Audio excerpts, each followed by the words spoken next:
Okay, today I have just going to talk about something that's been kind of I'm seeing it a lot. I don't know why. Maybe I've just added some certain channels onto my Instagram page. There's a few interesting ones that were kind of anti-Islamic, and I guess I've added a couple of channels that promote anti-Islamic stuff. But I'm now just seeing my whole feed throughout whole Facebook and Instagram. Just there's loads and loads. There seems to be a whole army of people that are rising up and are particularly against Islam um, and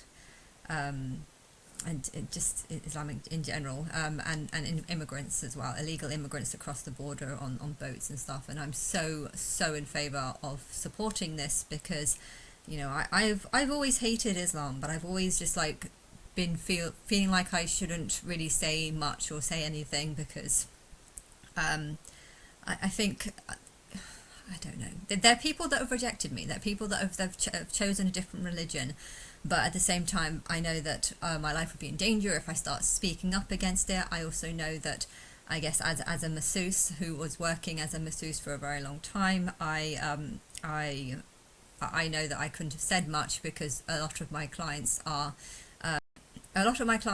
immigrants from Muslim countries, and they might not be Muslim themselves, or they might just be loose Muslim, but they might have friends that are strong Muslim, and they might not see anything wrong with that. So I see them as kind of like Muslim sympathizers. But yeah, if they pass on some of my information to their friends, they might think that their friend is a moderate Muslim when really it's not. This is a real problem. If there is an army growing up against Islam, I think it's very important that Islam are not aware of how serious this army is. And I feel like in my spirit that I want to rise up an army to rise up against this religion and this belief. And, you know, I know that even the people who are leaders of the Islamic country are hopefully going to convert out of it and support me and realize that the Sharia laws are not my laws, and they're not things that I implement and not things that I want or stuff. And there's a lot of people that convert to Islam because they think, wow, it's a big religion, it's all over the world, it's very, very powerful, and this is only encouraging them to become Islamic, and this is then just creating a bigger war. You have wars when you have two sides, and Islam and the rest of the world are not compatible, hence they are at war with each other. And on one hand I want this kind of war because there needs to be I believe there's way too many people here. We're talking billions of people, too many on earth, and I don't know what's going on behind closed doors. But I hate Christians, I hate Jews as well. Like, none of them are worshipping the truth, none of them accept me. I've been trying to tell people that I'm God for a very, very long time, and no one's interested, no one cares, no one wants to know, no one wants to help me. And it's very frustrating to have these people be like, we're helping God, we're doing things for God, we're working for God, we're speaking for God. And it's just like, I'm God. I'm trying to tell you that I'm God, and you have absolutely no interest in me. And I'm it's a horrible situation that I'm in. But yeah, Islam is basically just everything that I don't believe in, don't agree with, don't support, all wrapped up into one package. So it's something that needs to go. And I hate it. I absolutely hate it, and I feel more encouraged than ever to speak up against it because I'm seeing the rise of Islam and the rise of Islamic sympathizers, and that's a big problem. Because I don't even support the sympathizers, because the sympathizers are the reason why the religion is growing so much. And yeah. My sister actually though told me, I just called her up today, and she said that she's having a job interview for a detective work in London. If she gets the job, it's supposed to be like a 40 grand salary, and if she gets the job, I will be hugely concerned at at at the people that they're choosing to play this role. I was someone who watched every episode of Forensic Detective. I was throughout my whole life, I was hugely interested in the crimes that go on, and wanting to try and figure them out and work out good ways looking at all the episodes, trying to find the useful techniques that they use to try and find these people, or the sort of techniques that they have in interviews, how to work out if someone's guilty or not. I was hugely interested in this. My sister never watched one episode, and we're very, very different when we were growing up. And I asked her now, did you watch one of, I know that I watched it all the time. Were you watching it? Because I thought I was watching it by myself all the time. She went to sleep earlier, I think, and I would just stay up at night watching all these shows, and she never watched any of them. And she admitted that she'd never watched any of them, and she was saying on the phone, oh yeah, I'd be perfect for this job, I'm very logical. Yeah, you're about to take out a £300,000 loan to buy a £400,000 house when you're about to quit your job. At the same time, I think she has actually quit the nursing home that she's working in, and so she's looking for a new job. And if she gets this detective's job, I will be hugely concerned, because she has absolutely no detective skill whatsoever. If you're thinking that you're going to solve crimes using people like my sister, then I think there's something very, very wrong with you. But anyway, I hope she does her best in the interview, but I will be very concerned if she gets the job. So I would love to do this job. I actually saw a job interview, but I think it wasn't anywhere near. It wasn't in Birmingham. It was too far, and I don't drive, so I couldn't do that job. But I would have loved to do a detective job, to try and figure out crimes. I think, though, the problem is now, though, I am at a stage where I no longer care, because I feel like the world has just cut me off too much, and I'm just angry at the world. So a part of me doesn't really care as much. So I don't know if I'd be a good detective right now, but I think I'm better. If my spirit is working in people, I feel like right now I actually just want to lie in bed and try and focus really hard on rising up people's hatred for Islam. I mean, that's what I want to do right now. I hate Islam because Islam is everything that's against me, and I want to wipe this religion out of the world. And if I say that Christianity is truth mixed with lies, they're going to say, well, what's truth and what's lies? Oh, anything that Islam supports, that's the lie within Christianity. If you want to know what's wrong about Christianity, well, everything that you share in common with between Christian and Islam, that is what's wrong with it. So it's very easy to say that. And I think when Christians know that, they might actually turn against Islam, and see more reason to hate Islam. So Islam is definitely not going to be on the winning side of the war. But yeah, it's definitely causing a huge amount of problems, because a huge amount of people these open border policies. Crime is going to start going up. I think when you've got two people that hate each other, Islam and everyone else, they would see them not worshipping Allah, or them not worshipping Muhammad, or them being disrespectful towards Muhammad as a reason to attack them, as a reason to steal from them, as a reason to hate them. And these people are going to start hating them back. But at the same time, with this sort of anti-racism belief, they're going to say, well, I'm not racist, I'm not racist. Islam is not a race. Islam is not a race. I cannot tell who is Islamic and who is not. I cannot say that you are an Asian person, therefore you are Islamic, because that's Asian people are not all Islamic. Not all Asian people are Islamic. And so yeah, it's a very complicated thing, but there are ways of testing whether or not a person is dangerous to Western civilization.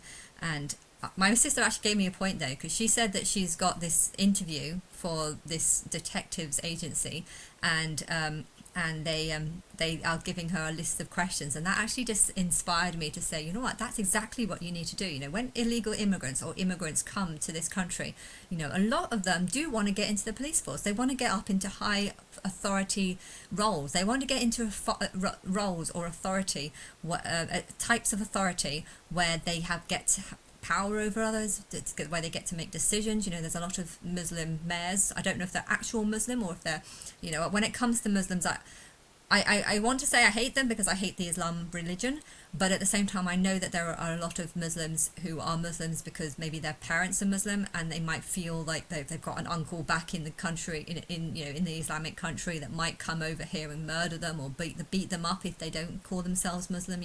Muslims are very prideful with their belief.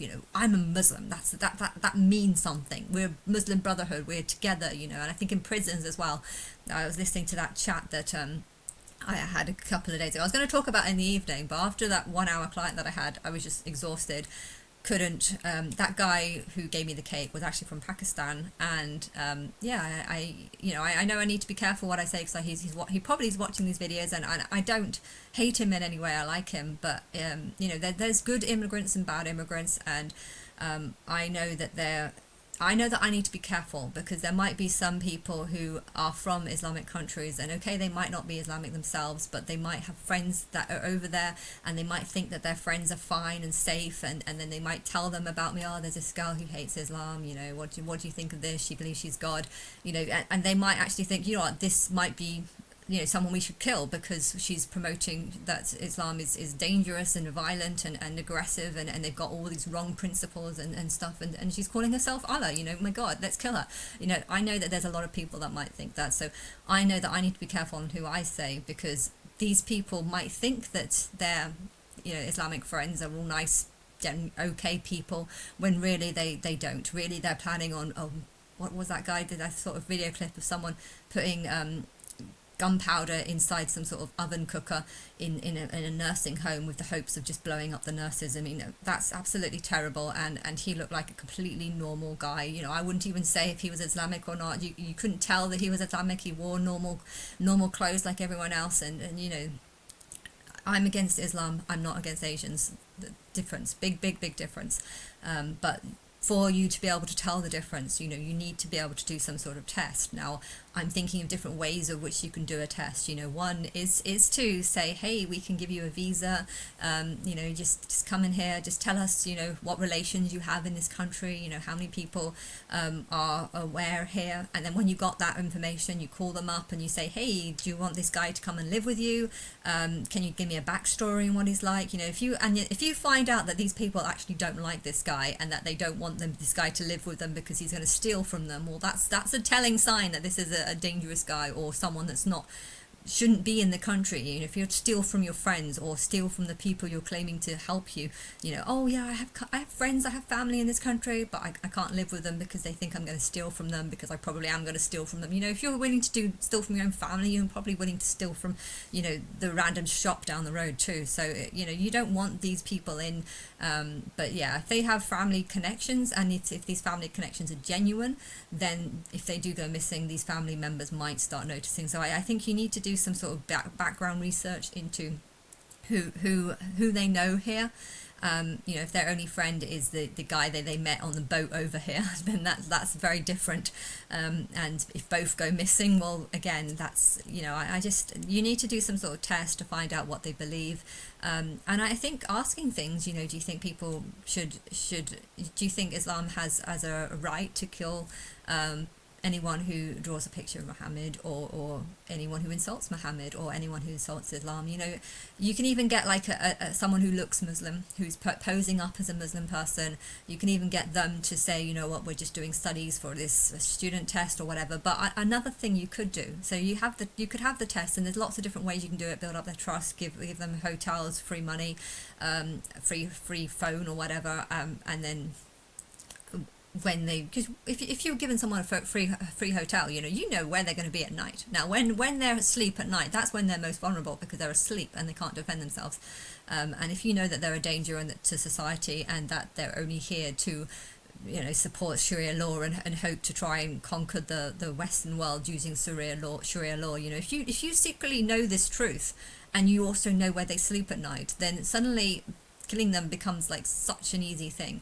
And yeah, so I'm it's not genocide if you've actually got real reasons for why this person is a threat, or why they shouldn't be here, and why you can't just send them back, because they'll probably just come back, or maybe they'll go off to France or other places in Europe, and they're going to be a problem there. You can't just move a rat's nest from one location to another, because they're just going to be they're just going to be a danger in a different part of the world. And even if they send them back to the main country, do these Islamic countries want people that are likely to steal from them? I think the difference is, though, Islamic people are not as likely to steal from other Islamic people, unless, of course, there's like the Sunni Shiite, in which case there might be division and stuff. But there is some sort of community within the Muslim Brotherhood, and that's why a lot of people would call themselves Muslim even if they don't actually know much about Muhammad.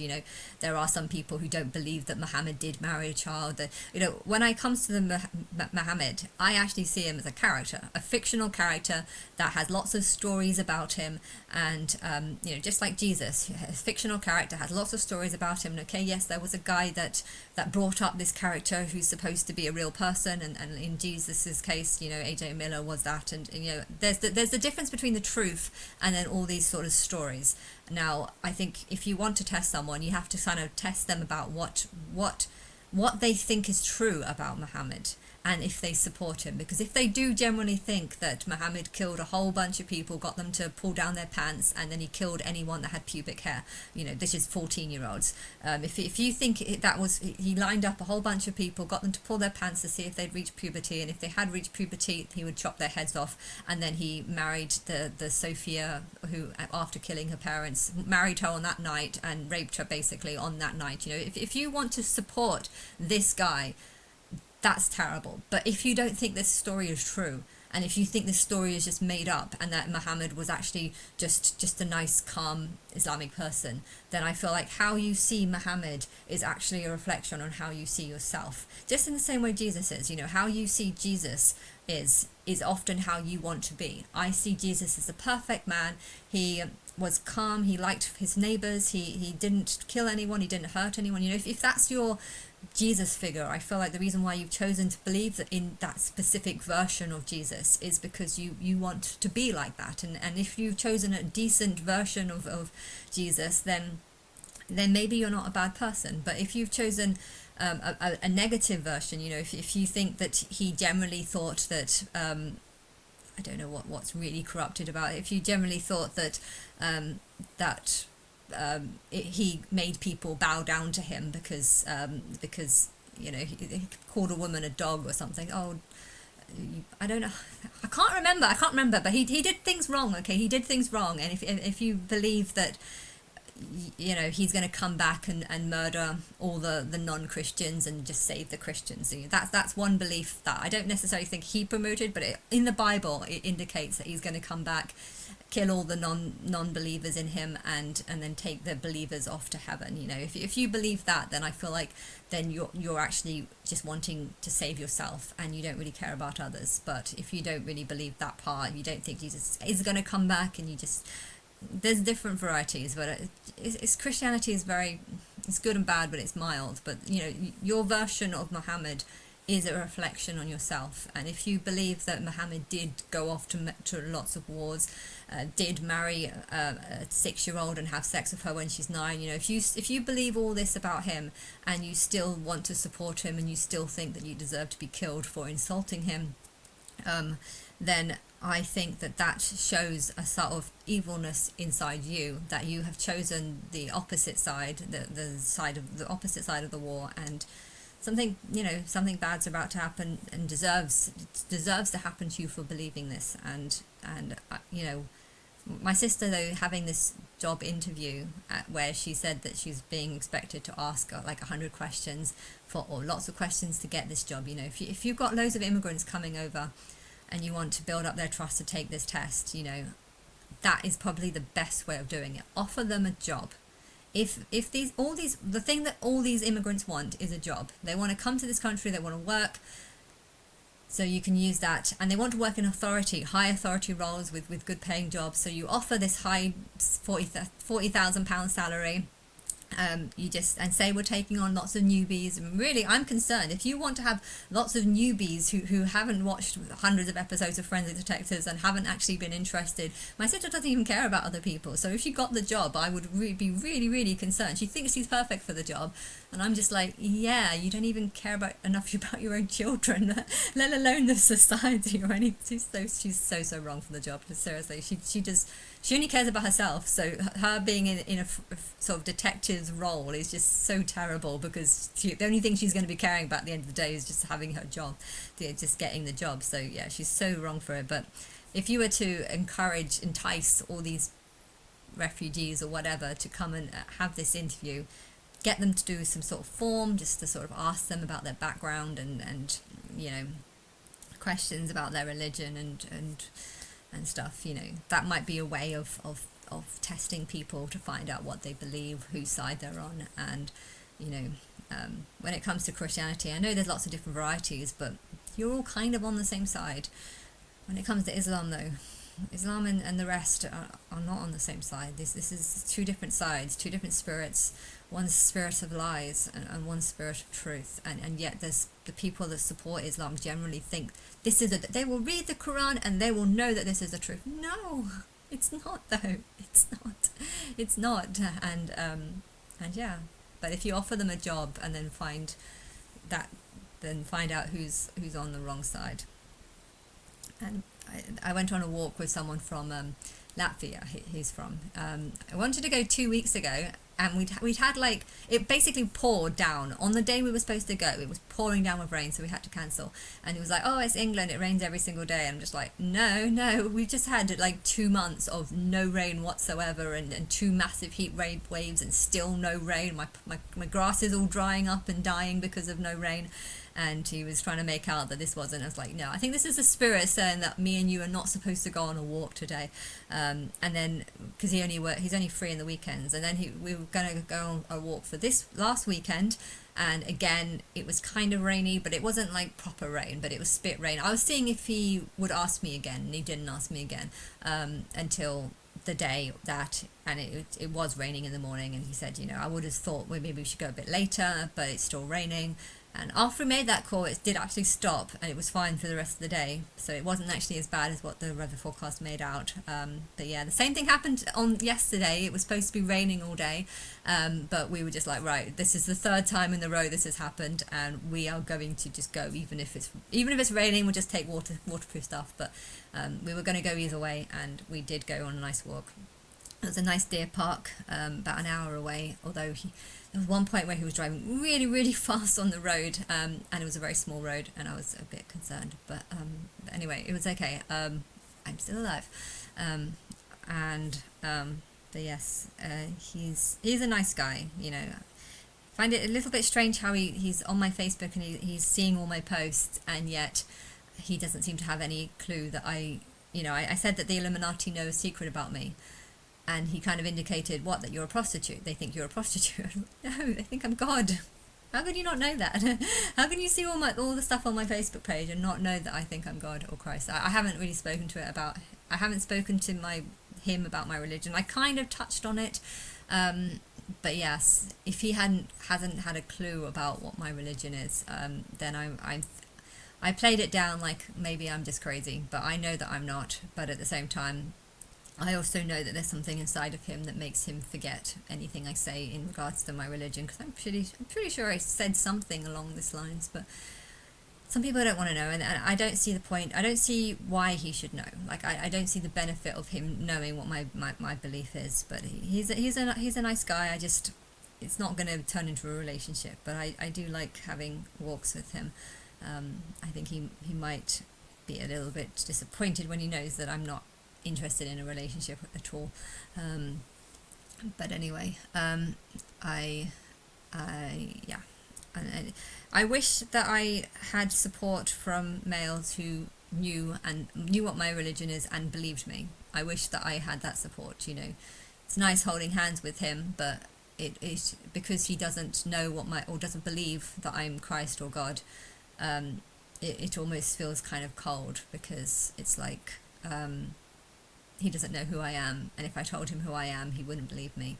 Therefore, there's this big wall in between me and him, because of him not being able to accept that there are actually thousands of people watching my videos, and that this war that I'm creating is actually being all stemmed from me, and I can completely explain my actions or my reasons for wanting to start a war. You know, I don't want to start a war against Islam against immigrants. You know, he is from Latvia, and there's nothing wrong with people from Latvia. He's a nice guy.